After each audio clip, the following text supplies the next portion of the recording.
কি রে, তুই আর আসার টাইম পেলি না? তুই কি গ্রামে আমাকে থাকতে দিবি না? তোর কারণে, তোর অভিযোগে আমি তো গ্রামে থাকতে পারলাম না। কে, আমি আবার তোর পাকা ধানে মই দিলাম নাকি? তুই তো আমার পাকা ধানে মই দিচ্ছিস নে, তুই তো গ্রামের মানুষের পাকা ধানে মই দিচ্ছিস। তুই যে রাকিব আর আসিফটাকে এই যে খারাপ ভিডিও দেখিয়ে নষ্ট করছিস, তুই কি বুঝতে পারছিস কি করছিস? আমি আমি আবার কখন রাকিব আর আসিফ রে ভিডিও দেখালাম? মনে হচ্ছে আকাশতে পড়লি, কিছুই বুঝিস নে। তে বুঝিয়ে বল।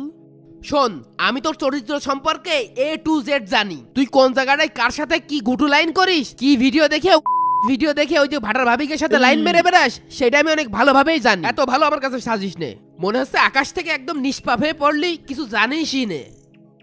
তুই যে এলাকার ছেলেপেলেগুলোর এই যে এইসব ভিডিও দেখিয়ে নষ্ট করছিস, যার কারণে সমাজে কি বড় ক্ষতি হচ্ছে তুই জানিস? এরা সিনিয়র জুনিয়র মানে না, দেখা হলে সালাম দেয় না, যেখানে সেখানে দাঁড়িয়ে সিগারেট খায়। তোর কারণে আমাদের এই গ্রামের ছেলেপেলে নষ্ট হচ্ছে। ও এই বিষয়? আরে ছেলে পেলে মানুষ এখন দেখবে না তো কখন দেখবে? আর শোন, দেখার উপকারিতা আছে। এই নষ্টামি ভণ্ডামি, এই বাজে ভিডিও দেখার উপকারিতা আছে? কি উপকারিতা আছে বল? আগে শোন, এই দেখার 4টা উপকারিতা আছে। 1, পড়ালেখায় মনোযোগ বাড়ে, হ্যাঁ। আর 2, মন মাইন্ড ফ্রেশ থাকে, নিজেকে মানে মনে হয় রাজা রাজা ভাব লাগে। 3, শরীর চাঙ্গা থাকে। আর নাম্বার 4, এই দেখলি ছেলেপেলেরা বাপের টাকা মেয়ে মানুষের পিছনে উড়ায় না, তাই হারাম রিলেশনে অগ্রসর হয় না। বাহ বাহ বাহ বাহ, এ তো বিরাট হালাল হারামের উদাহরণ। তাই এতই বুঝিস যখন, তা মসজিদে ইমামতি করিস না কেন? এখন তো শীতের সিজন, যা ময়দানে গিয়ে ওয়াজ কর। কি যে বলিস না দোস্ত, আমি কত শিক্ষিত নাকি? চড়া এ তোর কানের পর্দা ফাটাই ফেল দেবো। নিজে আগান বাগানে বসে ভিডিও দেখছিস, আবার মানুষকেও দেখাচ্ছিস। আমি আবার কবে ভিডিও দেখালাম? আজ থেকে 2 মাস আগে, মনে করে দেখ তো। দোস্ত, আরে ওই যে সিনথিয়া ভাবির একটা লিংক ভাইরাল হয়েছে না, ওইটা পাঠাতো, হেভি গরম জিনিস। ভাই, নতুন একটা ইংলিশ মুভি বের হয়েছে না, ওইটা একটু ডাউনলোড করে দেন তো। দাঁড়া, পরে কথা বলছি। এই বয়, এই তোরা কি সব ইংলিশ মুভি নিয়ে পড়ে আছিস? এখন কি আর ইংলিশ মুভি দেখার সময় আছে? এখন ইন্টারনেটের দুনিয়া, সব ওপেন। তোকে আজকে এমন একটা ওয়েবসাইট দেখাবো যা তুই এর আগে কখনোই দেখিসনি। তুই দেখলে তোর গা পুরা গরম হয়ে যাবে। দাঁড়া দেখাচ্ছি। আরে ভাই, কি দেখাচ্ছেন? আস্তাগফিরুল্লাহ, এগুলো কি দেখাচ্ছেন ভাই? তবা তবা, আস্তাগফিরুল্লাহ। এগুলো যদি আমার বাড়ি থেকে জানতে পারে, ঝাঁটা দিয়ে মেরে বের করে দেবে নে। ছি, কি সব দেখাচ্ছে। ধুর বেটা, তোরা হলি আমার গ্রামের ভাই ব্রাদার। আজকে রাত্রে তোরা একটা সার্চে দেখবি, যদি ভালো না লাগে তাহলে কাল থেকে আমার নাম বদলায় রাখিস। যা ভাই, দেখে লিঙ্কটা দেন তো, ছবি তুলে নিয়ে যাই। এই তো লাইনে আইছিস। আরে বড় ভাইয়ের সামনে এসব দেখা যায় নাকি? এই জন্য তোকে নিয়ে সাইডে চলে আসলাম। না না বন্ধু, এসব ভিডিও আমি দেখবো না নে। আরে ভয় পাচ্ছিস তুই?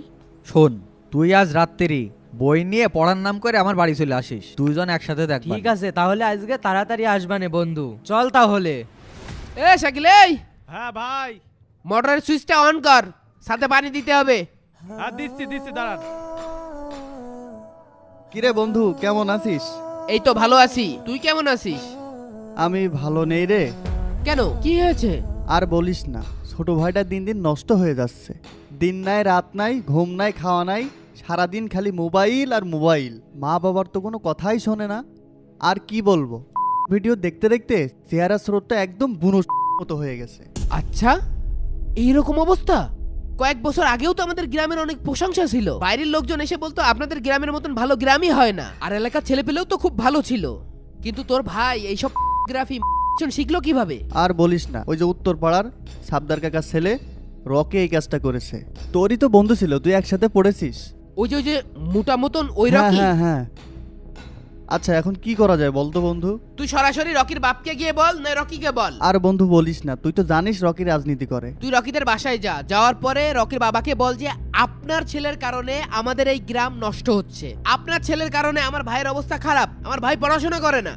অনেক মানুষ আমার কাছে রিপোর্ট দেয় যে ভাই এলাকার ছেলেপেলে নষ্ট হয়ে গিয়েছে। আমি তো বুঝতে পারি না এলাকার ছেলেপেলে কিভাবে নষ্ট হয়েছে, এই রকির কারণেই নষ্ট হয়েছে। তুই তো জানিস রকি রাজনীতি করে, ওর পাওয়ার আছে।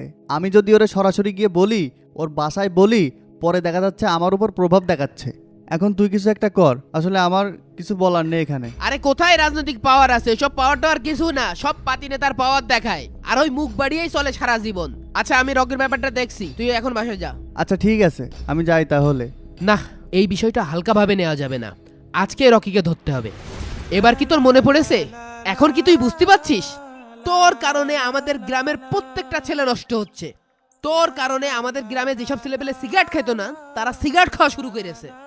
তুই নিজে তো জীবনে পড়াশোনা করিসনি, পড়াশোনার ধারে কাছেও যাসনি, সারাটা জীবন বাপের টাকা পয়সা নষ্ট করলি। সবই তো বুঝলাম বন্ধু, কিন্তু এখন যদি এই বয়সে ওরা এসব না দেখে না করে, তে করবে কোন বয়সে? তোর আর আমার বয়সে। আর তাছাড়া তো আমার বড় ভাই হিসেবে একটা দায়িত্ব আছে এগুলো শিখিয়ে দেওয়ার, তাই শিখিয়ে দিয়েছি ওদের দুজনকে।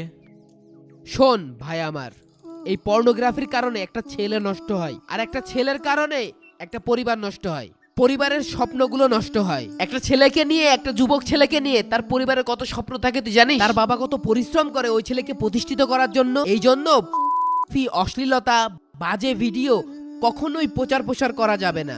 কারণ তুই আজকে যা প্রচার করতেছিস, এটা যত লোক দেখতেছে তোর আমলনামায় তত গুনাহ জমা হচ্ছে।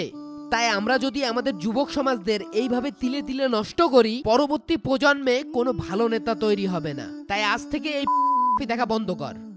দোস্ত, আমি কান ধরে প্রতিজ্ঞা করছি আজ থেকে আর দেখবো না। যারা অতিরিক্ত পর্নোগ্রাফি দেখে, এই পর্নোগ্রাফি দেখার ফলে যে নিজের অন্তরের ভিতরে আল্লাহর ভয় চলে যায়, আল্লাহর নূর চলে যায়। এই জন্য আজ থেকে পর্নোগ্রাফি দেখা বন্ধ করে দিন এবং ভিডিওটি বেশি বেশি শেয়ার করে দিন।